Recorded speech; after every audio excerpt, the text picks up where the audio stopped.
The next morning, Laine walked towards the water and found Jeremiah, Romulus, and the man from the night before, crouched on the ground looking over a draft. In front of her was a grand pyre. "I slept in late," Laine said, shading her eyes at the too bright sun.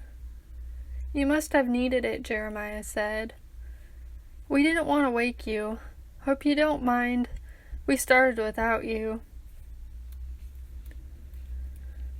Laine looked down at their plans. They were flawless, like one of Dad's drafts lying on the floor of his garage. And executed, unlike the drafts in Dad's garage. It looked just like the one they built for Patches, only bigger, and by the shoreline of Lake Albano. They were comparing their draft to the pyre.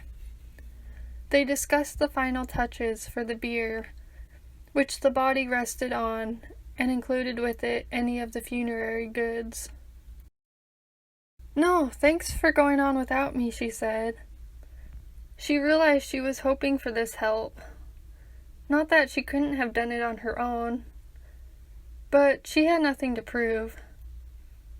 This was exactly what she needed. It felt like someone had found her grocery list, or like all the food people made and brought to funerals. "Roman law demands that burials take place outside the city walls," the man said. He officiated the process, a pyre builder by trade. "If the pyre is not located in an already existing oostrinum, it can be built in the open air or outside in a trench." Apart from the pyre, she noticed there were other graves around, without surrounding ditches, and with no or few grave goods. There stood the burial graves of 2 infants. They made Laine think of Dad and Jibo Cemetery, where they rode dirt bikes. Jibo was a mostly abandoned cemetery on the hills near the farm. Many of the graves were unnamed and falling to pieces. Some youth used the gravestones as target practice. Many of the inhabitants were the early mining settlers of the town Jibo, which was no longer in existence. One woman tried to preserve the history and restore it, Laine saw on an episode of Backroads of Montana. If those hills didn't speak to the temporary beauty of life, she didn't know what did. Enough to shake a stick at, Dad would have said. Standing over the men, Laine asked, "What do you do with the infants when they die?" At Jibo, many of the graves were children or infants who had not made it long after birth because of the harshness of their lives in those early times. They all looked at her surprised. Jeremiah answered, "They are the saddest cases," he said. "Arpagi, they are called.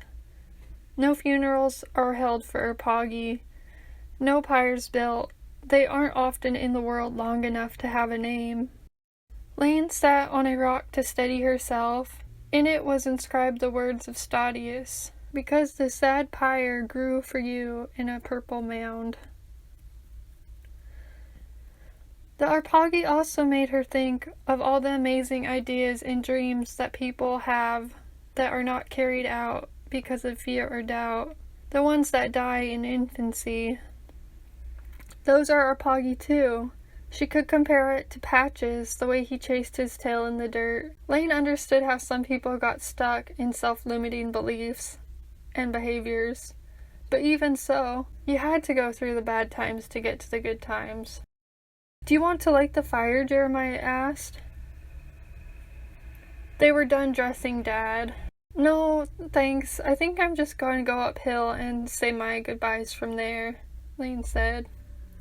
She wanted to go back up to where the poppies were under the tree.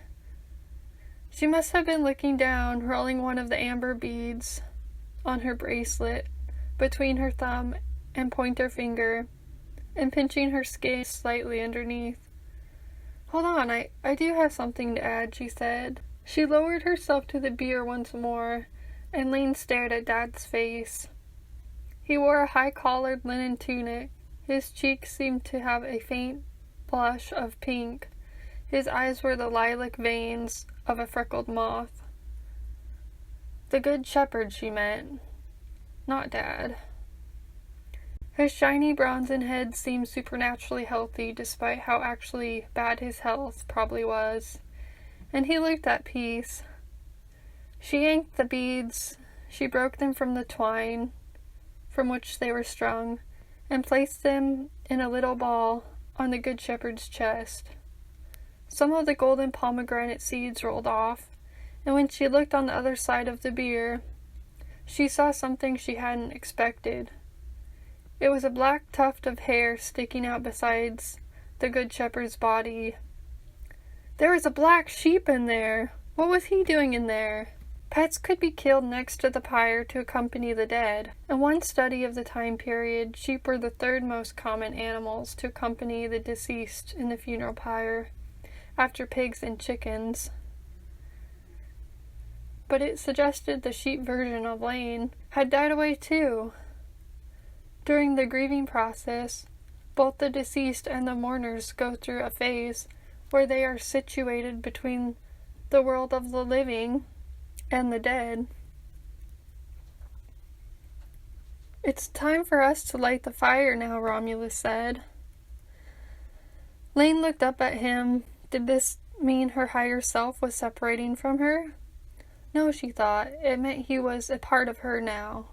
They'd grown into each other since they slept on opposite sides of the brown bowl, blending in the dualism that was her masculine and feminine sides.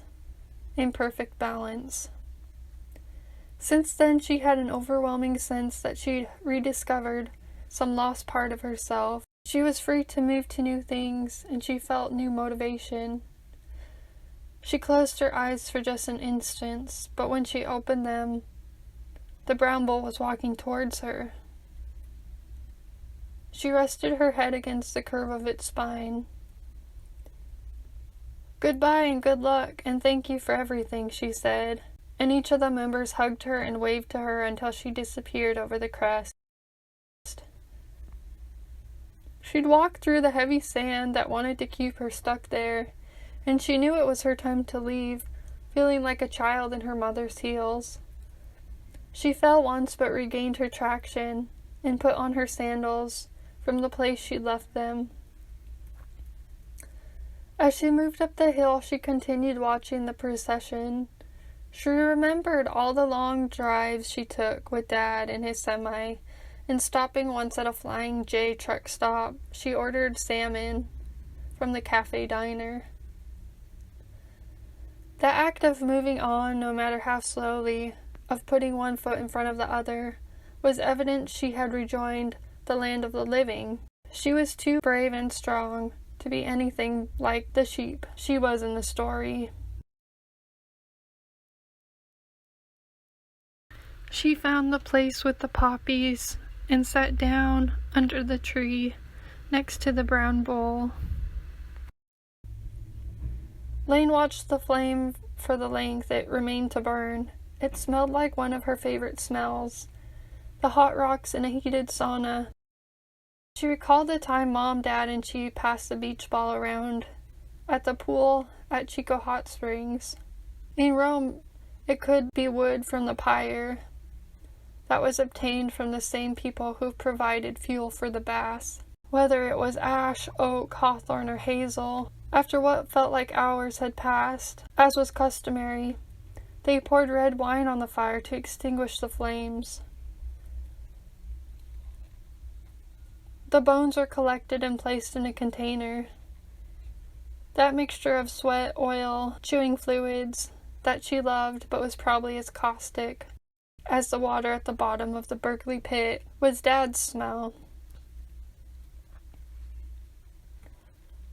Laine thought that if Dad had a burial mound, it would include car manuals, parts catalogs, smoked wasabi soy almonds, a can of Kipper snacks, 10 salted nut rolls, the insulin stabber thing, pork rinds, a pair of long johns, a faded salmon-colored wife beater, a rosary, something from his mom, a pot of chili, something from his dad, a photograph of the 4 of them on a mountain hike, something of his wife and child, and a few cans of chewing tobacco, Copenhagen long cut preferably, but he'd leave the alcohol behind. And fragrance from a burnt sheep pelvis, femur, and 2 scapulae.